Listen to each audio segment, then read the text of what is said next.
Hey guys, welcome back. I don't know if I reviewed one of these before or not. This is a 2019 BMW 330i. I am pretty sure this is the first time I'm reviewing it. So let's take a look at it and see how it does. Alright, definitely a little bit left to be desired as far as rear seat legroom here. I'm 6'2" and this is not working out so well. And I have the seat in my seating position. Oh well.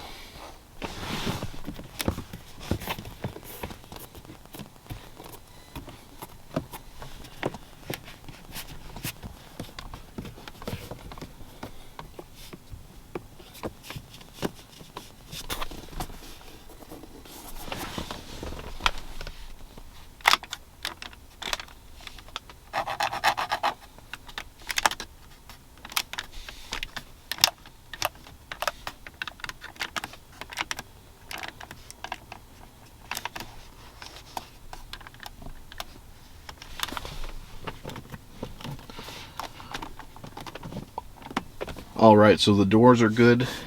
Just a little bit of squeakage in the center console here.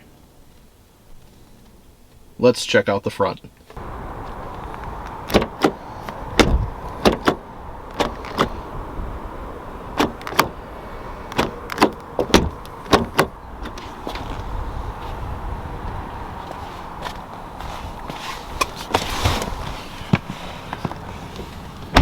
I'm just going to show you the odometer now. Very nice looking car on the outside, I gotta tell you. Nicely designed.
Alright guys, so I have just for the first time in this channel's history aborted the button test.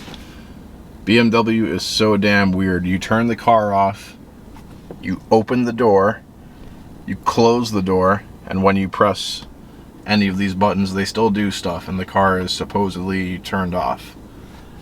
Like I tried the window switches here, the windows kept rolling down. And that's obviously not very helpful for the button test because we want it to be quiet in here. So screw all that, screw the button test. The only thing that I can really tell you is the buttons, material-wise, are kind of a mixed bag. Some of them feel a little bit cheap and plasticky, while others feel very nice, such as these climb buttons here, you know, with the metal. I like that. I like the knurling on the iDrive controller. Even though it's just plastic, it still feels pretty good.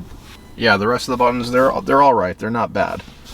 So that's all I can say about that. Again, I'm aborting the test. Shaves off a couple minutes in the video anyway, so you'll just unfortunately have to take my word for it. Alright, as far as fit and finish goes, this car, most areas did pretty good. There was a little tiny bit something on the door. Otherwise, pretty solid. The places where I noticed bad squeaks were this whole center console area.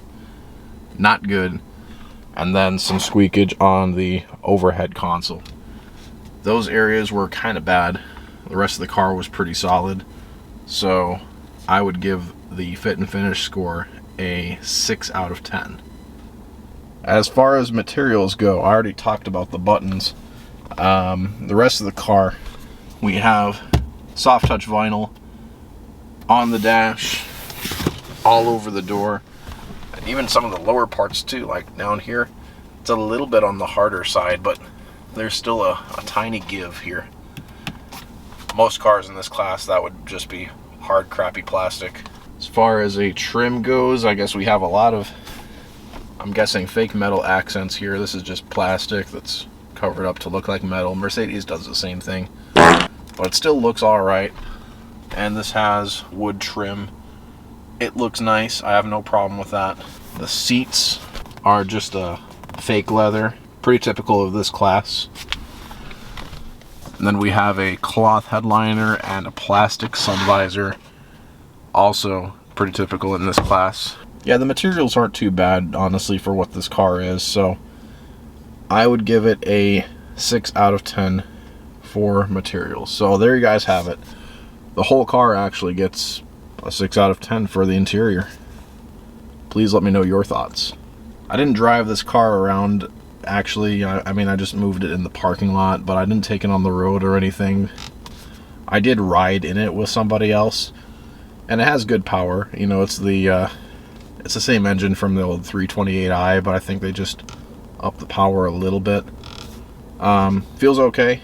You can hear the turbo wastegate when you give it a little bit of gas and then let off right away. It makes the whoosh sound, which I love quite a bit. The rest of the car, I assume, handles and drives nice. If it's anything to compare it to the old 3 Series, this should be okay in that regard. I already mentioned I like the exterior design. The inside looks nice too. You know, I like the button layout. Everything looks good. It's kind of, this little area is sort of turned slightly towards the driver, which I like. And they fixed a couple things, so the lock and unlock button is no longer in the middle here on some of these newer BMWs. It's on the door, right where you would expect it on a normal car. And my favorite, the turn signal is normal too. Wow. I feel like BMW drivers get a bad rep for not using their turn signal. Unless you've actually ever driven a BMW, you would have no idea why. Old BMWs have crappy turn signals where you turn it and then it just goes to the default position with the signal still on. And then to turn it off, you click it up, but then you accidentally turn on the right turn signal and it's annoying as hell. So this car has addressed that issue. So I think BMW drivers will be using their turn signals much more often now. But yeah, those are my thoughts on the car. Let me know yours, and I'll see you next video. Thanks for watching me. Peace.